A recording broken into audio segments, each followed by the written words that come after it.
aí de novo, pessoal. Professor Hudson Adriano, disciplina de filosofia, aqui no Instituto Genoma.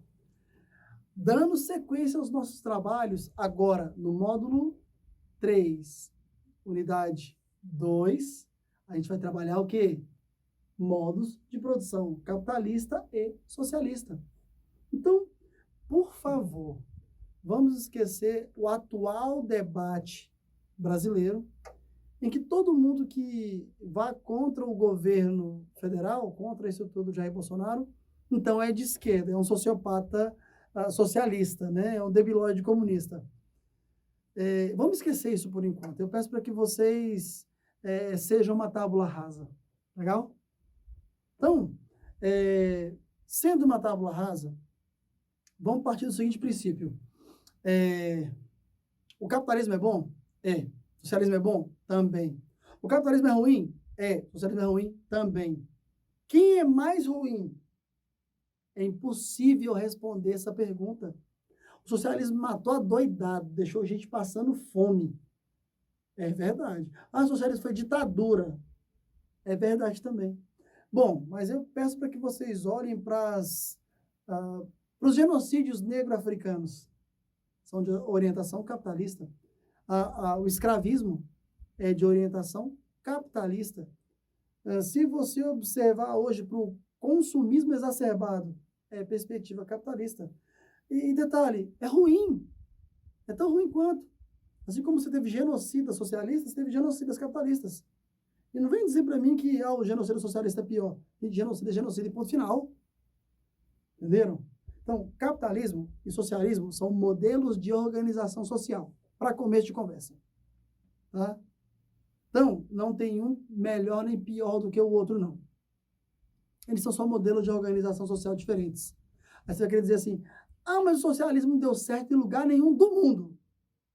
Tá.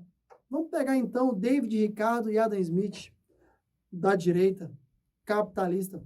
Vamos pegar, então, um pensamento capitalista interessante, que é ali do keynesianismo, né, da pós-crise de 29. Se você parar para ler os escritos desses homens, o capitalismo ainda não deu certo, não. Não deu, não. Porque existe um nível de desigualdade social que é cavalar. Então, se você quiser dizer para mim que o socialismo não deu certo, eu vou te aplaudir. Mas eu vou te perguntar, o capitalismo deu certo? Você tem certeza que deu certo? Olha os norte-americanos. Tu já foi nos Estados Unidos? Tu conhece favela norte-americana? Tu conhece mendigo norte-americano? Faz uma pesquisa nesse sentido. Nos guetos, tá? Do Brooklyn, Nova York. Dá uma olhadinha lá. Né? Vai assistir Todo Mundo Odeia o Chris, para tu dizer para mim que o capitalismo lá deu certo. O capitalismo preconiza diferenças sociais. Sim, mas na diferença tem que haver uma coisa chamada dignidade. Tem dignidade para todo lado? Para todo mundo? Então, calma lá. O capitalismo ele é um modelo de organização social. Capitalismo não é dinheiro, não. Capitalismo é uma coisa. Capital é outra coisa. As pessoas geralmente fundem e confundem tudo. Vou voltar a dizer pela 4ª vez. Capitalismo, forma de organização social. Socialismo, forma de organização social. Pois bem, como eu falei para vocês zerarem a expectativa geral de vocês, eu peço para que vocês olhem para a imagem que tem no material de vocês. Eu coloquei o Karl Marx aqui, não é porque eu sou socialista, não. Eu coloquei o Karl Marx aqui porque esse cara, esse sociólogo, que ele é um dos pais da sociologia, e existem 3 porquinhos da sociologia, né? Marx, Weber e Durkheim. Eles são os pais da sociologia, porque apontam formas de pensamento que são fantásticas. Fantásticas. Quem melhor dizer para onde eu vou, se eu não souber onde eu estou? Então, esse cara fez esse trabalho. E ele é singular. Ninguém produziu nada como Karl Marx. Nada, nada, nada, nada.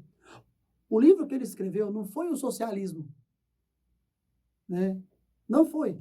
O livro que ele escreveu, que é referência mundial, e é um dos 10 livros mais importantes escritos no mundo, chama-se O Capital. O Capital. Quer dizer, para ele criar a teoria socialista, ele precisou só produzir a melhor leitura do capitalismo da história. Detalhe, ninguém produziu nada que chegasse aos pés do Capital. São 3 livros, cada um com 1000 páginas, aqueles catatal, assim, desse tamanho, nenhuma letra, nenhuma imagem, né? Que geralmente você não se atrai muito a ler. Mas é um livro espetacular, espetacular. Ele vai, primeiro, demonstrar o que é o capitalismo, suas perspectivas positivas e negativas, para daí começar a desconstruir o lado ruim do capitalismo. E dizer que, naturalmente, quando nós solucionarmos os problemas capitalistas, nós vamos migrar naturalmente para o socialismo.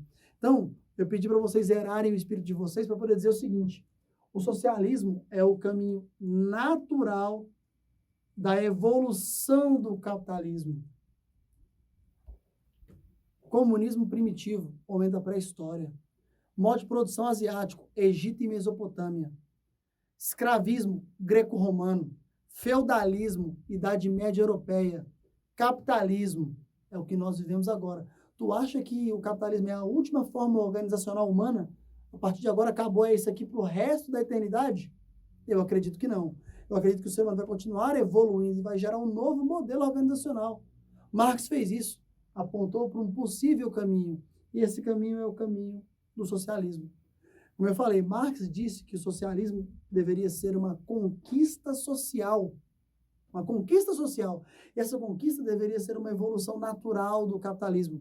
Não a ditadura soviética, não a ditadura chinesa, não a ditadura cubana.